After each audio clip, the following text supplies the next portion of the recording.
Hi and welcome back to OOTD. I'm your host Dhanya and today we are talking about what next to do when you declutter your wardrobe. जब आप कपड़े अपने wardrobe से declutter करते हैं काट छांट लेते हैं, तब फिर आपको क्या करना चाहिए नेक्स्ट। तो रिसेंटली जब सर्दियां आई थी तब I had to declutter my wardrobe, मतलब मुझे अपने कपड़े छांटने थे अपने वार्डरोब से, क्योंकि मैंने बहुत सारे कपड़े बैग्स में रखे थे ठूस ठूस के, क्योंकि I live away from home मतलब मेरे मम्मी पापा से मैं दूर रहती हूँ।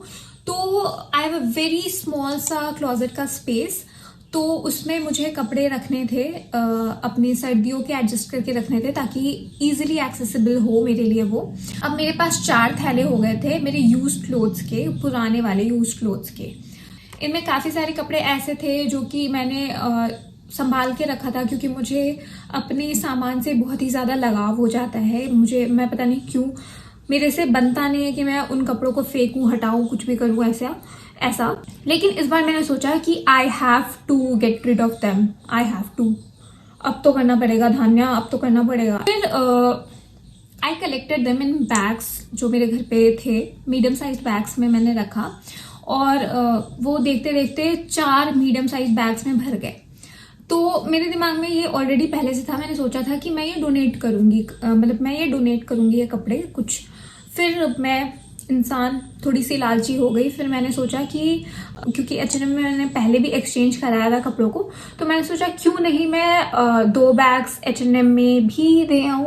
दो इट्स डिबेटेबल कि H&M में हमें एक्सचेंज करने के लिए कपड़े देने चाहिए कि नहीं देने चाहिए, इस बारे में हम थोड़ी देर बाद बात करेंगे। उसके पहले मैं आपको प्रोसेस समझाती हूँ कि H&M में आपको कैसे डोनेट करने चाहिए कपड़े। तो फर्स्ट थिंग्स फर्स्ट, आपको एक मीडियम साइज बैग लेना है और उसके बाद उसको आपको फिल करना है, and you just have to go to the counter at H&M, और वहाँ पे आपको बता देंगे कि रिसाइकिल करने के लिए कपड़े आपको कहाँ पे देने हैं।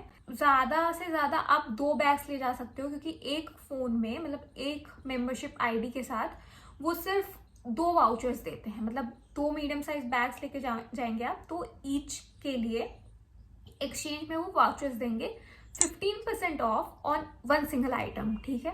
So that's the deal that they offer. पर डिबेटेबल क्यों है? डिबेटेबल इसलिए है क्योंकि H&M is a fast fashion brand, मतलब कि वो इतना सस्टेनेबल नहीं है जितना होना चाहिए। पर अगेन, क्या मैं इतनी सस्टेनेबल हूं जितना होना चाहिए? The answer is no. लेकिन I try my best to be sustainable and that's what I think is H&M doing. तो what they do with those clothes is they have a procedure जिससे वो donate करते हैं NGOs में, Spain में या somewhere else, and मतलब somewhere it's ending up in a thrift store and it's getting reuse. तो why not contribute to that? अगर मैं अपने पॉइंट ऑफ व्यू से बताऊं कि मैंने इतना ज्ञान देने के बाद कि ये सस्टेनेबल वो सस्टेनेबल करने के बाद क्यों H&M में दिया, क्योंकि जब मैं H&M से कुछ भी खरीदने भी जाती हूँ, वैसे तो I rarely buy anything from H&M, पर जब मैं उनसे भी खरीदने जाती हूँ तो I look for products that I can wear maximum potential में उनके, like even if it's synthetic, तो I want to wear it at its maximum extent. जैसे कि I have bought a tank top from them a long time back, or I still wear that tank top and it's still in good condition. So if a synthetic product is durable, so I think it's not very unsustainable to say that. और दूसरा ये कि जैसे कि sustainable, अगर हम natural fabrics को भी समझते हैं जैसे कि कॉटन वगैरह, तो कॉटन में बहुत ही ज़्यादा वाटर कंज्यूम होता है in the production process.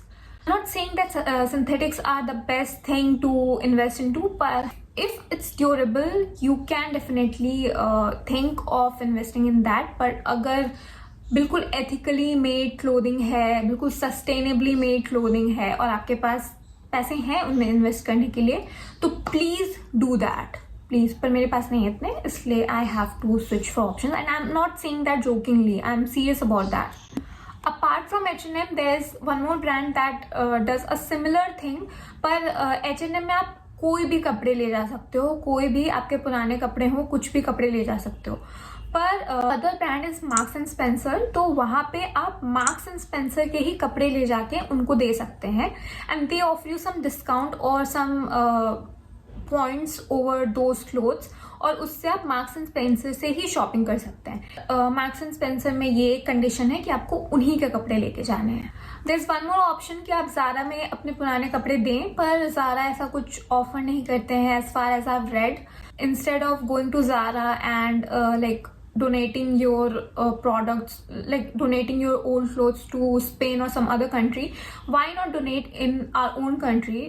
Apart from these brands, if you want to donate to NGOs for the goodwill, जैसे कि मैंने अपने बाकी के 2 बैग्स के साथ किया, मैं कुछ ऐसा महानता के लिए नहीं बता रही हूँ, I will make this thing clear.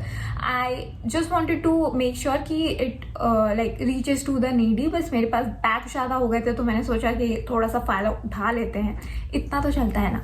अगर आपको अपने कपड़े गुडविल के लिए देने हैं तो you have multiple options. First things first, अगर आपके घर में कोई हाउस हेल्प है तो you can ask if they are comfortable in like using your old clothes, क्योंकि ज़रूरी नहीं है कि वो कंफर्टेबल हो एंड या it could be offensive for some people और इवन योर हाउस हेल्प, कि क्या पता वो ऑफेंड हो जाए। एंड इट्स क्लियरली अगर आप की ऐसी अंडरस्टैंडिंग है तब आप ये स्टेप्स लें।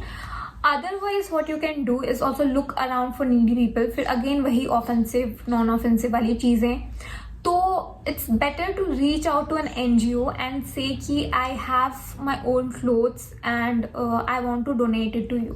There are amazing NGOs around that are working in this regard. जैसे कि ये मेरी एक फ्रेंड का NGO है, they are amazing people, they are doing amazing job. You can also contact them via Instagram और आप उनको reach out करिए, they'll tell you how to donate your old clothes to. बहुत सारे NGOs ऐसे हैं जो आपके डोर स्टेप पे आके कपड़े कलेक्ट करके जाते हैं। आई am not sure about that names. मैंने भी अपनी दोस्त को रीच आउट किया था क्योंकि मेरा ऑफिस होता है एंड इस बीच में मेरी टाइमिंग नहीं बैठ पाई, तो व्हाट आई डिड वाज मेरे ऑफिस में ही they run like donation drive, वहाँ पे वो बॉक्सेस रखे थे तो मैंने उनमें जा करके अपने बैग्स रख दिए थे। Other than that there is Goonj foundation that you can donate your old clothes to, और there are several NGOs working around and they're doing great jobs at that. I think that's all for this video. Do let me know if you think that this video was helpful, or comment down if I should be making more such videos. That's all for today. Thank you. Bye. Don't forget to like this video, please, please, please. मुझे एक important चीज़ बोलनी थी कि there are some people who request me कि मैं daily vlogs बनाऊँ। मेरे लिए बहुत ही यम पॉसिबल सी चीज़ है, क्योंकि क्या है कि मेरा डेली ऑफिस होता है और सुबह सुबह उठ के मेरे बहुत सारे काम होते हैं और मुझे अपना लंच भी पैक करना होता है, लंच भी बनाना होता है, तो ये सब मैं कैसे रिकॉर्ड करूँ। और मेरे फ़ोन में इतना स्पेस होता नहीं है, और मेरे फ़ोन में अभी इतना स्पेस इसलिए भी नहीं है क्योंकि मैंने बहुत सारी चीज़ें मतलब एक शूट जिसका मैंने अभी तक पोस्ट नहीं किया है वो भी मेरे फ़ोन में भी ठूसा पड़ा है, और अभी मुझे वो भी एडिट करना है, और मेरा ऑफिस होता है ये ब्ला ब्ला ब्ला, तो मेरे पास ये सारे बहाने हैं। पर I will try if I will make anything. पर हाँ, आई विल ट्राई कि मैं कभी ऐसे शूट पे डालूँ, जैसे कि उस शूट का मैंने रिकॉर्ड किया हुआ है कुछ क्लिप्स जो कि I will be posting here और on Instagram, I don't know, पर yeah that is there. Bear me with, so please bear me yeah. ये फाइनल वाला bye bye bye. Welcome to OOTD। ये भाई बहुत बहुत स्ट्रगल है मतलब आज मेरे दोस्त नहीं है घर पे, तो मैंने सोचा आज तो मस्त शांति से रिकॉर्ड होगा।